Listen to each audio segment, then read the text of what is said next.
आपल्याच एखादा घरातला मूळ कोणतरी असतो, त्याचं तरुण एक रक्षणकर्ता म्हणून ठेवलेला असतो. त्याची पूजा केली जाते थोडक्यात.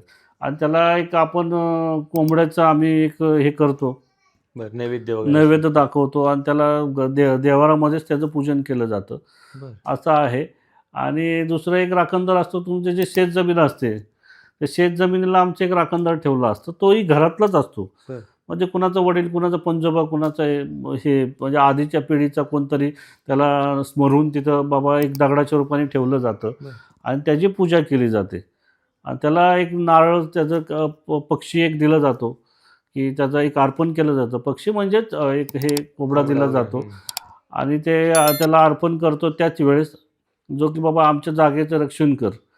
आणि तो आमचं रक्षण करतो, ही आमची एक समजूत आहे किंवा आमचं रक्षण करतो आणि आहे आमच्या दृष्टीने ती गोष्ट आहे म्हणून आम्ही ती पूजा करतो त्याची. क्या बात है.